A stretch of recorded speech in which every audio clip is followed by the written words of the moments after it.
Yet another attempt on Donald Trump's life. Do you think the Democrats and liberal mainstream media will ever stop calling him a threat to democracy? I mean, my God, has this man not been through enough?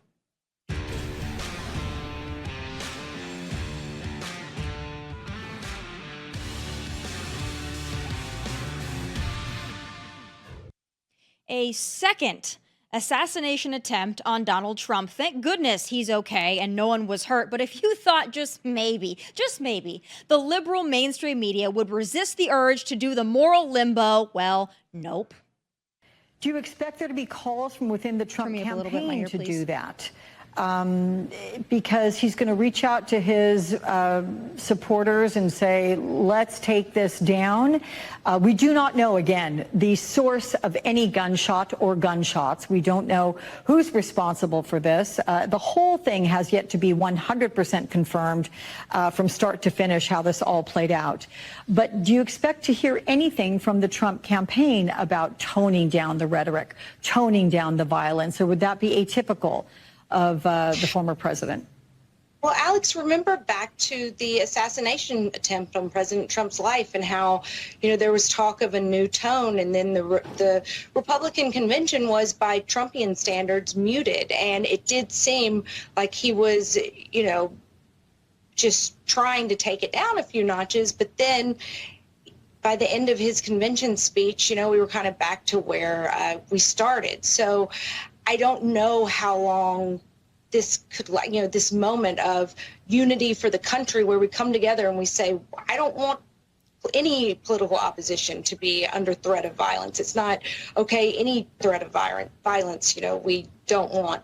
I would love for us to have a unity type moment, but I think it's probably going to be pretty fleeting, as we've seen in the past.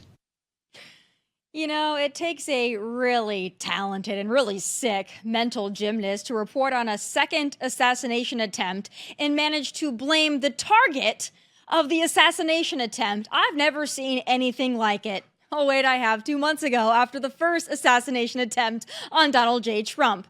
Eerily, Donald Trump pointed it out less than a week ago at the debate. I probably took a bullet to the head because of the things that they say about me. They talk about democracy. I'm a threat to democracy. They're the threat to democracy. What is it going to take to get these people to stop, to be decent, to be human beings? The alleged wannabe assassin tweeted this out. And while I don't like to connect political speech to crazed individuals, this one right here, well, this is kind of unavoidable, don't you think? Referring to Donald Trump as Hitler, a threat to democracy, or any of the other disgusting characterizations of the man, they need to end. Oh, and I'm going to go out on a limb here and say it might be time to get a full perimeter around Donald Trump. The golf course is surrounded by shrubbery, so when somebody gets into the shrubbery, they're pretty much out of sight. All right? And at this level that he is at right now, he's not the sitting president. If he was, we would have had this entire golf course surrounded. Well, because he's not, the security is limited to the areas that the Secret Service deems possible. Joining me in just a moment is Kennedy Saves the World podcast host Kennedy. She is coming up. We're getting her cued in. But I'd just like to say, I, like you, was astounded yesterday after listening to that press conference. I thought it was an excellent press conference. I was glad that they did one right away, as they didn't do in Butler, PA. But I gotta say, listening to that sheriff, no fault of his own, by the way, say that because of the shrubbery, there wasn't able to be a full perimeter. And because he's not the sitting president, they didn't have a full perimeter. And if he were the sitting president, perhaps he would have more resources. I mean, the man has already had one attempt on his life. How many more attempts need to happen before he finally gets the full protection of the Secret Service that he should be afforded at this point? Joining me now, I'm excited to have her, is Kennedy Saves the World podcast host, Kennedy. Kennedy, thank you so much for being with me. Hi, Tommy. What's happening? Oh, just another slow news day. It seems like we're having a lot of those back-to-back, just nothing to talk about. Now, I had a whole list of things that I wanted to talk about that were maybe more comical, and we're going to get to those later. But I have to get your thoughts. I know you're fresh off of Outnumbered on this second assassination attempt on Donald Trump, but maybe more specifically the way that some in the media are blaming Trump for not one, but two assassination attempts on his life. Yeah, that's a really bad look, and you don't want to live in a time where people are taking shots at potential world leaders and trying to assassinate someone who, very easily is within a point of regaining the White House. You don't want to live in a time where people are targeted, and I wouldn't want that for Kamala Harris. I wouldn't want that for any world leader, but particularly someone who's seeking the presidency of the United States. And, I thought that there was a pretty thorough post-mortem, at least colloquially, of the Secret Service after the first attempt. But you see what happened, and it's almost as though that agent happened to be so vigilant. And I feel like he was very lucky that he saw the barrel of the rifle through the trees. Because, if it were any other moment, if there had been any sort of other distraction, that would have been very easy to miss, and it would have been deadly. And, I look at this stuff and what the hell is going on here? Like, who are the people who were so agitated and motivated that, they haven't had enough luck dividing people on social media. They haven't aired out enough grievances with their family and, the people they work with and associate with, that now their only deadly means they feel are at their disposal in order to take care of what they see as a massive problem. And it's really scary to live in times like this with people who have so little regard for human life that they think that that is the only recourse, that is the only avenue for them. And it scares me because how many other people are there out there like that? And I don't want people to react like this on the right toward Kamala Harris. I don't want people to think that death is the only answer in this country, that we have gotten to the place where our society has devolved so much we can no longer have conversations, we can no longer trust elections. And I realize that there are very, very few people who would go to an extreme like this in order to make a point, but I think it says a lot about where we are. And it was interesting because I was watching the debate, and Kamala Harris on one hand was saying, we need to move forward and turn the page, and Donald Trump, you're divisive and you're mean. Meanwhile, she's insulting him. And then at the same time, she brings up the absurdity of his rallies without any self-awareness that, someone was killed. The president was almost assassinated. There were other people in the crowd who were shot going to these rallies. And for her to trivialize it, I think sort of adds to the negativity and the division. I also thought that, President Trump could have taken that opportunity to point out to her that he was almost assassinated at one of those rallies. And unfortunately, this just lends even more seriousness to his campaign. Kennedy, we're learning more about this. We call him the alleged wannabe assassin. I don't personally like to say these people's names because I think that's what they want. I think he wants to be a martyr. We know that he had a GoPro, possibly because he wanted to record the whole thing. This person is obviously an unstable individual, because anybody who'd want to kill anyone, let alone, a former president and current candidate, has got to have something not right upstairs. But how much do you think some of the rhetoric after the first assassination attempt maybe contributed to what this person was trying to do? Because you had a number of people across social media, some that are public figures and some that are just private, anonymous people online, saying, oh, he missed, talking about the first assassination, and how could you possibly miss, and you had one job. I mean, there was a lot of disgusting things said after the Butler, PA rally. So how much do you think that contributed to this person's mindset, thinking, I'm going to go and I'm not going to miss, and I'm going to be the warrior for my people? Yeah, I think that's a really good point, Tommy, is someone took those jokes and taunts as a challenge. They didn't see the humor in it. And, when people are saying, next time, don't miss, and you do have, professors and city council members and congressional staffers, and they're sort of echoing that kind of thing. And someone who is unstable, who is going to go to whatever means necessary, they do take that as a challenge, as sort of an unfinished dare. And it's really, really scary because, I know that the left wants to frame it as a gun issue, but this is an issue about anger and unresolved mental illness and profiting off of division. And everyone has to look at themselves and ask themselves, like, well, what role do I play in division? And is there a way of talking about things and talking about issues that's more motivating and doesn't motivate people to violence, but motivates people to action so they go out and vote? And we change the country with better candidates, with freedom-minded candidates who, are playing the long game and want the country to be better for the generations to come, not just to prove points and cancel everyone else who says something that we have deemed offensive.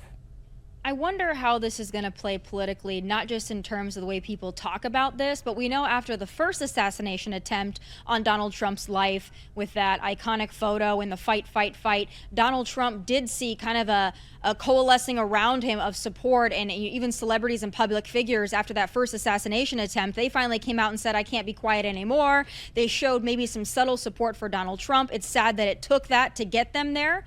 But we also saw possibly a little bit of jump in the polls for Donald Trump after assassination attempt number 1. And then they have a new candidate. Kamala gets her honeymoon period. Everything is about Kamala. She's brat. She's coconut. That was the new shiny object. And now we've got assassination attempt 2. How do you think this plays in terms of the polls? Do you think it matters at all? Do you think that there are some undecided voters out there that are going to look at this and say, geez, if all these people want to kill this man, maybe he's doing something right? Do you think that that's going to have any impact at all on the hearts and minds of the independents out there?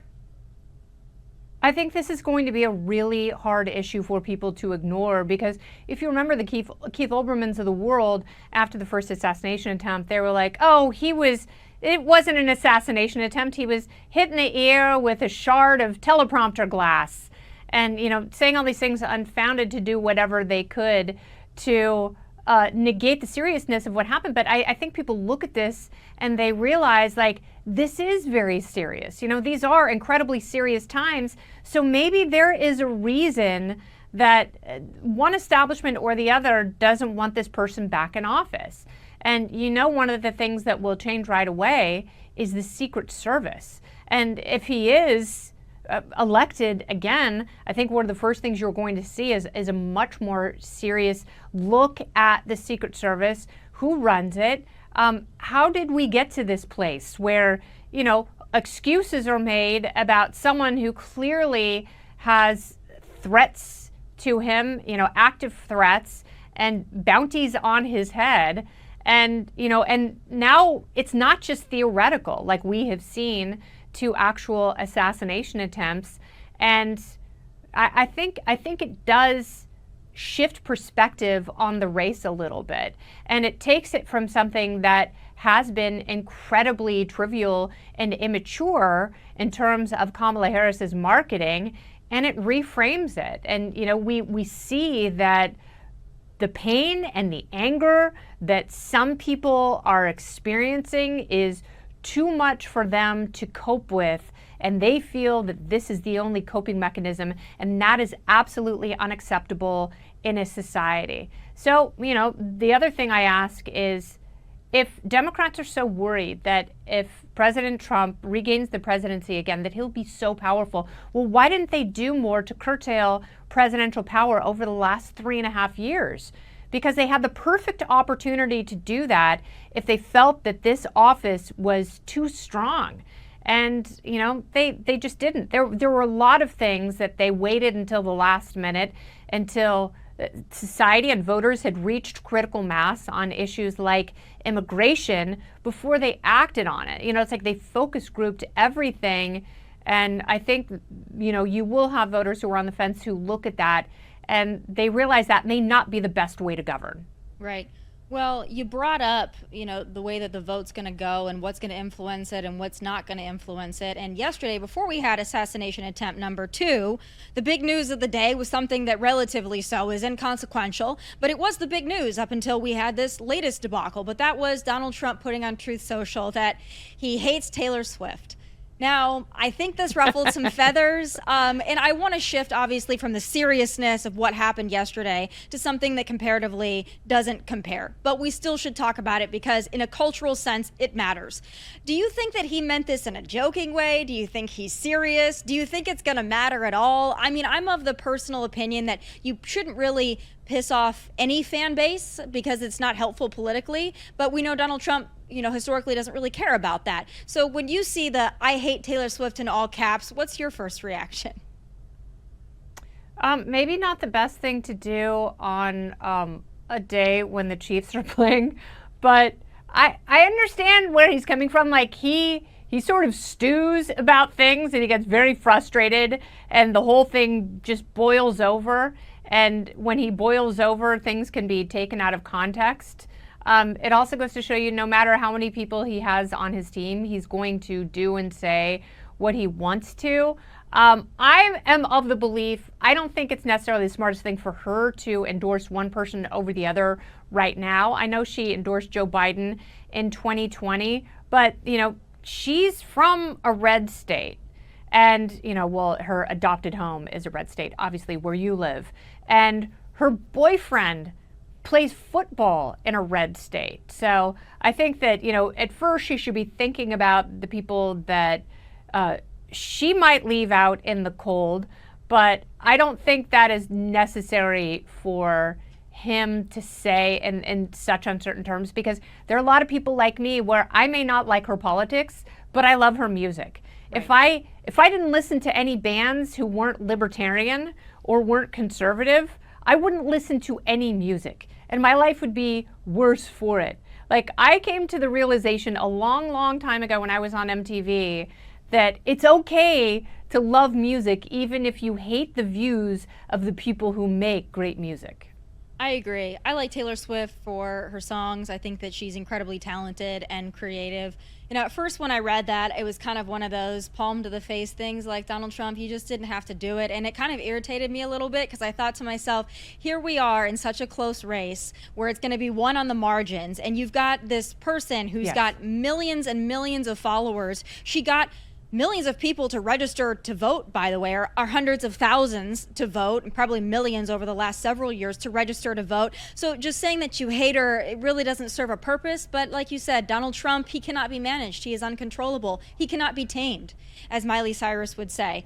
There's somebody else, though, that, potentially can't be tamed, and that is the potential second lady, Gwen Walz. Our first taste of Gwen Walz was when she did that awkward interview where she talked about leaving the windows open so she could smell burning tires during riot season. But now she is being utilized on stage, and it's probably equally as weird, if not more cringeworthy. Let's take a listen, and I want your thoughts. But I kind of liked it when she did this. Turn the page. You like that? Okay, so I need you to be with me and practice with me. What are we going to do? We're going to turn the page. Oh, pretty good. Do it again. We're going to turn the page. And we're going to turn the page. All right, so I'm going to be watching you because when I see Wisconsin, and I'm going to watch you nationally on TV because this is a pretty important place, and Minnesota helped you practice with this, you just show me this. Turn the page, right? Turn the page. And you know what else that looks like? Bye-bye. Bye-bye, Donald Trump.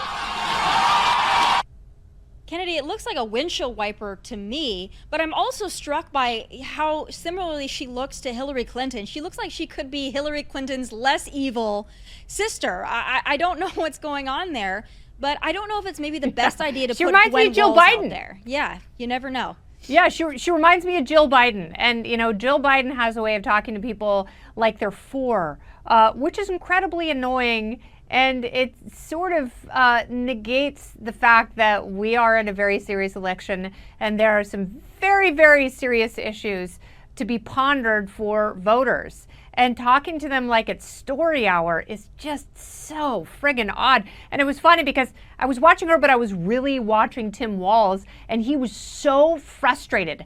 Like, remember when he jerked his son's hand as they were walking across the stage? Like, he has this sort of like quietly seething contempt for his own family.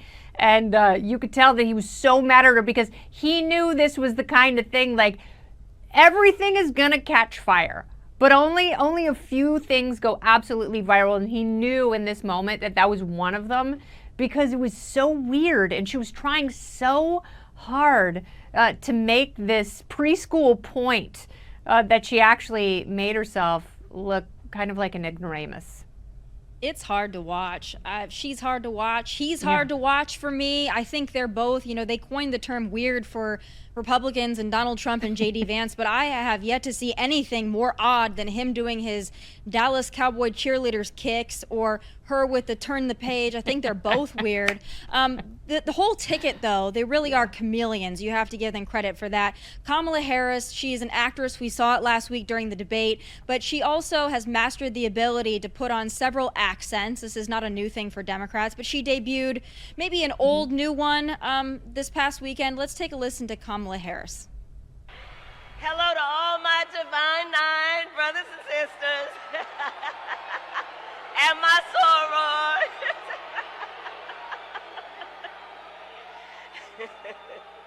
And to all my HBCU brothers and sisters. Kennedy, first of all, what is so funny? I was not there, but I can't think of anything that would be that funny. Yeah, so she obviously started drinking again. That's what I noticed about the debate. I was like, oh, she is sobered up. Like, this is a sober person. And that's why she did so well. And that's why it was such a marked difference from any of her other public speaking engagements or interviews. So what we're seeing there, like, that's the real Kamala Harris. Like, pandering, weird accent, nervous laughter. I think it might be Chardonnay fueled. I've heard that from within the Beltway from several people, Democrats who have knowledge of, deeper knowledge than I do of the real goings on. And it seems like she might have been going to the bar a few times that night. But that would be the person that you would be electing to the presidency if you voted for her. And it's so weird. So the other day, kids are obviously influenced by TikTok, and one of my daughters came in and said, Doug Emhoff seems like a nice guy. And I was like, he humped the nanny and got her pregnant. Well, listen, I think there's a lot that's weird with that family, with both of those families. Something, though, that's not weird but rather tragic is the fact that ABC News fails to fact check Kamala Harris. She's really found a new home with ABC News. That's where she did her local news interview. Obviously, that was the forum for the debate. Still a lot of questions there about maybe if something went on beforehand, if there were any kind of agreements with the Kamala campaign about how things were going down. Unverified, we don't know yet. But there is one point that she made that certainly should have been fact checked. ABC News didn't do it at the time, but in fact, U.S. soldiers had to do it for her. Speaking of TikTok, this has gone viral on TikTok, and I think it's an excellent moment to drive the point home. Let's take a look at this, and I want your thoughts. Well, I will tell you, I agreed with President Biden's decision to pull out of Afghanistan. 4 presidents said they would, and Joe Biden did. And as a result, America's taxpayers are not paying the $300 million a day we were paying for that endless war. And as of today, there is not one member of the United States military who is in active duty in a combat zone in any war zone around the world, the first time this century. What? But let's understand. So where the are we right now? What do you think of that? That's amazing. And, it's so incredibly dishonest. So it either shows that she's a bald-faced liar or she's still not invited to the intelligence briefings. And it might be both, but it is such an incredibly offensive statement to active combat members of the military who are serving in harm's way around the globe. Yeah. I think maybe she just doesn't have knowledge of any foreign policy or really anything whatsoever. I think it's also fair to bring up, we know that Tim Walz did serve his country. Donald Trump at this point might have seen more of a combat zone than Tim Walz, being that he's had not 1 but 2 attempts on his life. I don't know what happens if either of those two, meaning Kamala Harris or Tim Walz, are elected to the highest office in the land, but I have a feeling that there's a lot of soldiers overseas that are really hoping that doesn't happen, and they're ready for a return to maybe some normalcy where they can do their jobs. But Kennedy, thank you so much for your time. I know you're hot off of Outnumbered. I hope to see you in New York very soon, and thank you for taking the time. Thanks, Tommy. Great to see you. Great to see you. All right, folks, speaking of that, Kamala sat down for her first solo interview since pushing Joe off the ticket, and boy, was she burdened by what has been. It's time for final thoughts.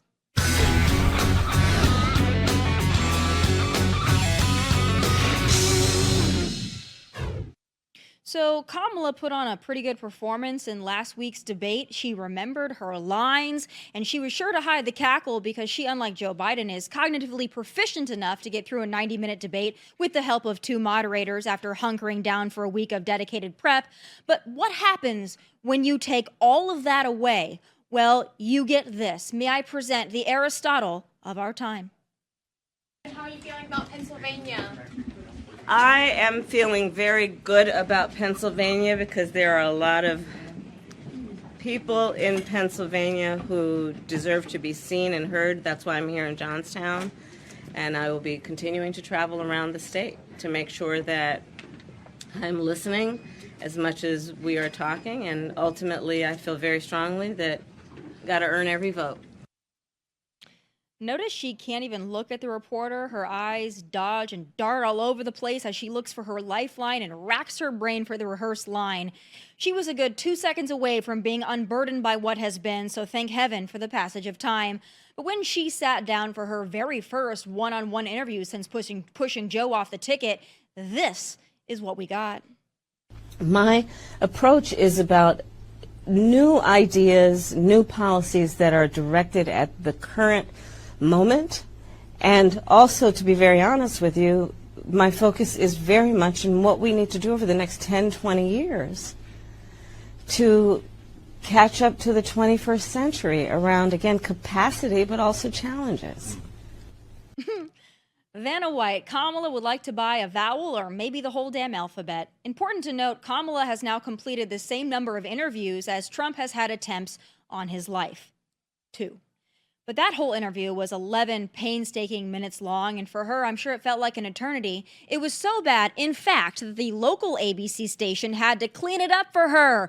ABC to the rescue again. Let me just play you a snippet of this side-by-side.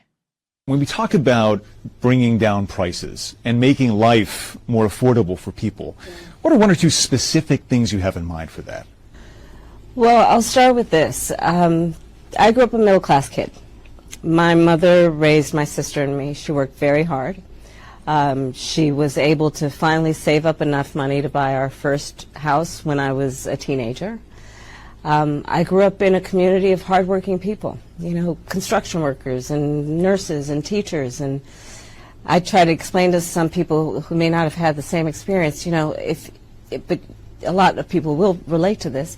When we talk about bringing down prices and making life more affordable for people, what are one or two specific things you have in mind for that? So when I talk about building an opportunity economy, it is very much with the mind of investing in the ambitions and aspirations and the incredible work ethic of the American people. So you'll notice the local ABC 6 edited out her ramble about being a middle-class kid that cared about the lawns. She conveniently edited out the part where she grew up in Canada. But here's the point. Everything that perhaps frustrates us about Donald Trump, that he's off the cuff, uncoachable, and unfiltered, is what makes him a genuine person. You might not like it, but he's going to say what he means, and he's going to stick by it. And you might not like his policies, but at least you know what they are. He doesn't need a team of people coaching him on his lines for a week straight in a hotel room to get through 90 minutes of questioning. Kamala does, because she has no clue what she's talking about. She doesn't even know what accent to use half the time. She is the most disingenuous and inauthentic politician possibly of all time. How could anyone vote for that? Imagine that speaking on our behalf in front of the world. American media can't do the cleanup when she's meeting with world leaders, you know. They can't rush in and save her from our enemies. The president has got to be able to stand on his or her own feet, and Kamala just can't do it. Then you add in her radical values, and we're just cooked. There are indeed some situations where you can fake it till you make it, but President of the United States is not one of them. Those are my final thoughts. Please be sure to tune in tomorrow live at 1 p.m. Eastern. Also catch full episodes of this show on Fox Nation at your leisure. Please like and subscribe to our YouTube channel at Tomi Lahren is Fearless. From Nashville, God bless and take care. Hey, thanks for watching. If you want more of my hottest takes, must-see conversations, and of course, my final thoughts, click here and make sure you subscribe here so you never miss a beat. I'll be here every weekday, and I hope you'll join me.